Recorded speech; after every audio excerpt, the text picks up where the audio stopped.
ലോകകപ്പിൽ നമുക്കിനി ഇന്ന് നടക്കാനുള്ള അല്ലെങ്കിൽ ഇനി നടക്കാനുള്ള 2 മത്സരങ്ങളുടെ കാര്യങ്ങൾ നോക്കാം. ഇന്ന് നടക്കാനെന്ന് പറയുമ്പോൾ ഇന്ന് രാത്രിയും നാളെ പുലർച്ചെയും നടക്കാനുള്ള മത്സരങ്ങളാണ്.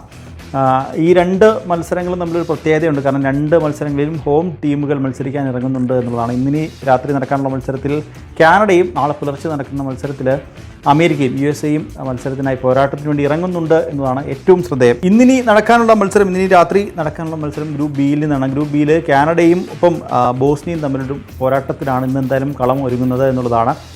ഇതിൽ കാനഡയ്ക്ക് നേരത്തെ പറഞ്ഞ പോലെ ഒരു ഹോം ടീം എന്നൊരു അഡ്വാൻറ്റേജ് ഉണ്ട്. കാനഡയുടെ കാര്യത്തിലേക്ക് വന്നു കഴിഞ്ഞാൽ ആദ്യമായാണ് കനഡിയൻ മണ്ണിൽ അല്ലെങ്കിൽ തങ്ങളുടെ മണ്ണിൽ ഒരു ലോകകപ്പ് മത്സരത്തിന് വേണ്ടി കാനഡ ഇറങ്ങുന്നത് എന്നൊരു ശ്രദ്ധേയകരമായ കാര്യമാണ്. ഒരു ലോകകപ്പ് മത്സരം തങ്ങളുടെ മണ്ണിൽ നടക്കുന്നു, അതിൽ മത്സരിക്കാൻ കാനഡ ഇറങ്ങുന്നു. അതിൻ്റെ ഒരു അഡ്വാൻറ്റേജ് എന്തായാലും കാണികളുടെ ഭാഗത്തു നിന്ന് കാനഡയ്ക്ക് ഉണ്ടാകും എന്ന കാര്യത്തിൽ സംശയമില്ല. ഒപ്പം അവരുടെ കാര്യത്തിലേക്ക് വന്ന ഹൈ പ്രസ്സിങ്ങും സ്പീഡും ക്വിക്ക് ട്രാൻസിഷനും ഒക്കെയാണ് കാനഡയുടെ ഏറ്റവും വലിയ പ്രത്യേകതയായിട്ട് നമുക്ക് എടുത്തു കാണാൻ സാധിക്കുന്നത്. ഒപ്പം പ്രധാനപ്പെട്ട താരങ്ങൾ നോക്കിയാൽ അൽഫോൺസോ ഡേവിസും ജോനഥാൻ ഡേവിഡുമാണ് അവരുടെ പ്രധാനപ്പെട്ട 2 താരങ്ങൾ. ഈ താരങ്ങളെ ബേസ് ചെയ്തിട്ടാവും കളി. എന്തായാലും അവരുടെ പരിശീലകൻ മെനേക എന്ന കാര്യത്തിൽ യാതൊരു സംശയവുമില്ല.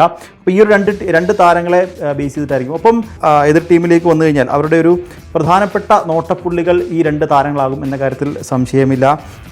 ഒപ്പം ഇന്ന് പുറത്തിറക്കാൻ സാധ്യതയുള്ളത് എനിക്ക് തോന്നുന്നു ഒരു 4-3-3 അല്ലെങ്കിൽ 4-2-3-1 ഒരു ഫോർമേഷനൊക്കെ ഇന്ന് കാനഡ പുറത്തെടുക്കാനുള്ള സാധ്യത വളരെ കൂടുതലാണ്. അവരുടെ ഒരു മറ്റൊരു കാര്യം പറഞ്ഞാൽ കാനഡ അറ്റാക്ക് ചെയ്യുമ്പോൾ അവരുടെ ഫുൾ ബാക്സ് ഒപ്പം ഉണ്ടാകും. അതായത് ബാക്കും കൂടി കയറി വരുന്ന ഒരു കാര്യം, അത് വളരെ ഫലപ്രദമായി ഉപയോഗിക്കാൻ സാധിച്ചാൽ ടീമിന് വിജയിക്കാൻ സാധിക്കുമെന്ന കാര്യത്തിൽ യാതൊരു സംശയവുമില്ല. ബോസ്നിയയിലേക്ക് വന്നു കഴിഞ്ഞാൽ ബോസ്നിയയുടെ സ്ട്രെങ്ത് അത് ഫിസിക്കൽ ഫുട്ബോൾ ഒപ്പം തന്നെ സെറ്റ് പീസും ഒക്കെയാണ് അവരുടെ സ്ട്രെങ്തായി കണക്കാക്കുന്നത് എന്ന് പറയാൻ സാധിക്കും. അപ്പോൾ മറ്റൊരു കാര്യമുണ്ട്, കാനഡ അറ്റാക്ക് ചെയ്യുന്ന സമയത്ത് ആ പ്രഷറിനെ അതിജീവിക്കാൻ സാധിച്ചാൽ ബോസ്നിയയ്ക്ക് ഒരു അഡ്വാൻറ്റേജ് ഇന്നത്തെ മത്സരത്തിൽ കിട്ടാൻ സാധ്യതയുണ്ട് എന്ന കാര്യത്തിൽ സംശയമില്ല. അപ്പോൾ ഇതാണ് ഗ്രൂപ്പ് ബിയിലെ ഇന്ന് നടക്കാനുള്ള പോരാട്ടം. ഇനി നമ്മൾ ഗ്രൂപ്പ് ഡിയിലെ വിശേഷത്തിലേക്കാണ് പോകുന്നത്. ഗ്രൂപ്പ് ഡിയിൽ മറ്റൊരു ആതിഥേയ ടീം, അതായത് അമേരിക്ക USA പരഗ്വയെ നേരിടാൻ ഇറങ്ങുന്നു എന്നൊരു പ്രത്യേകതയുണ്ട്.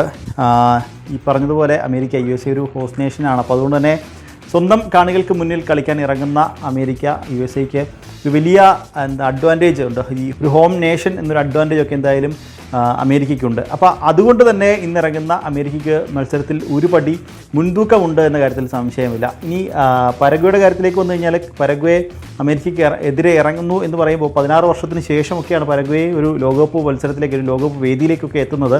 അപ്പോൾ അതുകൊണ്ട് അവർക്കും ഇന്ന് വിജയത്തോടുകൂടി തുടങ്ങുക എന്നത് തന്നെയായിരിക്കും പരഗ്വയും ലക്ഷ്യമിടുന്നതെന്ന കാര്യത്തിൽ സംശയമില്ല. USA കാര്യത്തിലേക്ക് വന്നു കഴിഞ്ഞാൽ സ്വന്തം കാണികൾക്ക് മുന്നിൽ ഇറങ്ങുമ്പോൾ അതിൻ്റെ ഒരു പ്രഷറൊക്കെ എന്തായാലും USA-ക്ക് ഉണ്ടാകും, അമേരിക്കയ്ക്ക് ഉണ്ടാകും എന്ന കാര്യത്തിൽ സംശയമില്ല. പക്ഷേ എന്നിരുന്നാൽ തന്നെയും തങ്ങളുടെ താരങ്ങളിലുള്ള വിശ്വാസം, ഒപ്പം യുവനിരയാണ് അവരുടെ ഏറ്റവും വലിയ കരുത്തെന്ന് പറയാം. യുവനിരയാണ് അമേരിക്കയുടെ ഏറ്റവും വലിയ കരുത്ത്. ഒപ്പം പ്രഷർ ഗെയിംസ്, അതായത് എതിരാളികൾക്ക് മുന്നിൽ ഒരു പ്രഷർ സൃഷ്ടിക്കുക എന്നുള്ളതാണ് അവരുടെ ഏറ്റവും വലിയ ഒരു അഡ്വാൻറ്റേജ്. അപ്പോൾ അതുകൊണ്ട് തന്നെ ഒരു വിജയം, ഈ ഒരു കാര്യങ്ങൾ ഫാക്ടറൊക്കെ നോക്കുമ്പോൾ ഇന്നത്തെ മത്സരത്തിൽ ഒരു വിജയം അല്ലെങ്കിൽ ഒരു ആഡ് അഡ്വാൻറ്റേജ് എന്തായാലും USA-ക്ക് ഉണ്ട് എന്ന കാര്യത്തിൽ സംശയമില്ല. ഒപ്പം ക്വിക്ക് പ്രസ്സിങ്ങും വിങ്ങിലൂടെയുള്ള അറ്റാക്കുകളും അതും ഒരു USA-ക്ക് കരുത്താവാൻ സാധ്യതയുണ്ട് ഇന്നത്തെ മത്സരത്തിൽ എന്ന് പറയാൻ സാധിക്കും. ആദ്യത്തെ ഒരു 20 മിനിറ്റിലൊക്കെ ആധിപത്യം സ്ഥാപിക്കാനായാൽ USA മത്സരത്തിലേക്ക് അല്ലെങ്കിൽ മത്സരം അവരുടെ കൈകളിലേക്ക് കൊണ്ടുവരും എന്ന കാര്യത്തിൽ സംശയമില്ല. ഇനി പരഗ്വയുടെ ഭാഗത്തേക്ക് വന്നു കഴിഞ്ഞാൽ നേരത്തെ പറഞ്ഞാൽ 16 വർഷത്തിന് ശേഷം ഒരു ലോകകപ്പ് വേദിയിലേക്ക് എത്തുന്നു. അപ്പോൾ അതിൻ്റേതായിട്ടുള്ളൊരു പ്രഷർ അവർക്കുമുണ്ട്. പക്ഷേ വിജയിച്ചേ മതിയാകൂ എന്നൊരു അവർക്ക് വിജയിച്ചുകൊണ്ട് തുടങ്ങുക എന്ന ലക്ഷ്യം അവർക്ക് മുന്നിലുണ്ട്. അപ്പോൾ അതുകൊണ്ട് തന്നെ അവരും വിജയിക്കാൻ ഉറച്ച് ഇറങ്ങുന്നു എന്ന കാര്യത്തിൽ സംശയമില്ല.